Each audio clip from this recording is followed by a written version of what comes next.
Hello friend, જય દ્વારકાધીશ, રાધે રાધે। આજે હું બનાવું છું રાંદલમાની ખીર। અહીંયા તમે જોઈ શકો છો, પહેલાં મેં ચોખા મૂક્યા હતા અને અંદર મેં થોડુંક પાણી ઉમેર્યું છે અને હવે અમારા હાર્દિકભાઈ દૂધ ઉમેરે છે।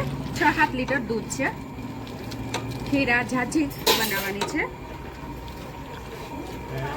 અને હવે ખૂબ ઉકાળવાની છે, એટલે એકદમ દૂધપાક જેવી ખીર બનાવવાની છે આપણે। અને સતત હલાવતા રહેવાનું, એટલે નીચે ચોખા બેસી ન જાય।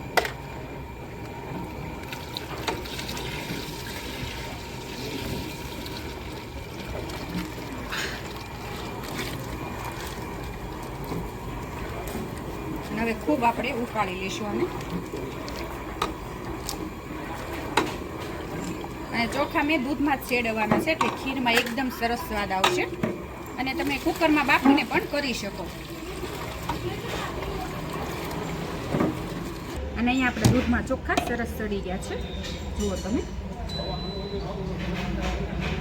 અને આવી રીતે જોઈ જવાનું, સરસ સડી ગયા છે। અને અહીંયા ચોખા સડી ગયા છે। ગેસ આપણે સેજ ધીમો કરી દઈશું।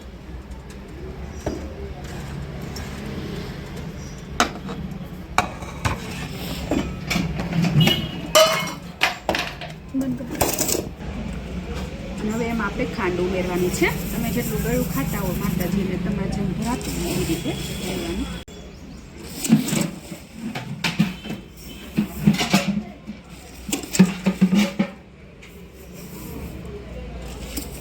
હવે ખાંડને પણ આપણે મિક્સ કરી લઈશું અને ખાંડ ઓગળે ત્યાં સુધી આપણે એને હલાવતા રહીશું આવી રીતે।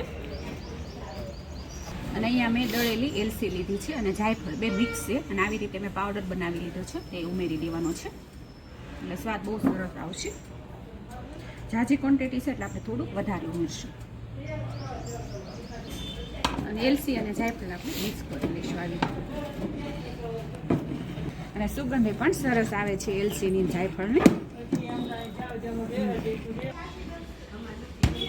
અને અહીં આપણી ખીર સરસ તૈયાર છે, તમે જોઈ શકો છો। જોતાં જ ખાવાનું મન થઈ જાય, પણ જ્યારે માતાજીને ઝારવાની છે।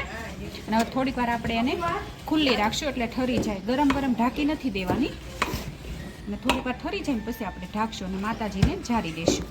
અને આજની મારી આ ખીરની રેસીપી તમને ગમી હોય તો લાઈક કરજો, શેર કરજો અને સબસ્ક્રાઈબ કરજો। અને હું ફરીથી મળીશ એક નવી જ રેસીપી સાથે। ત્યાં સુધી જય દ્વારકાધીશ।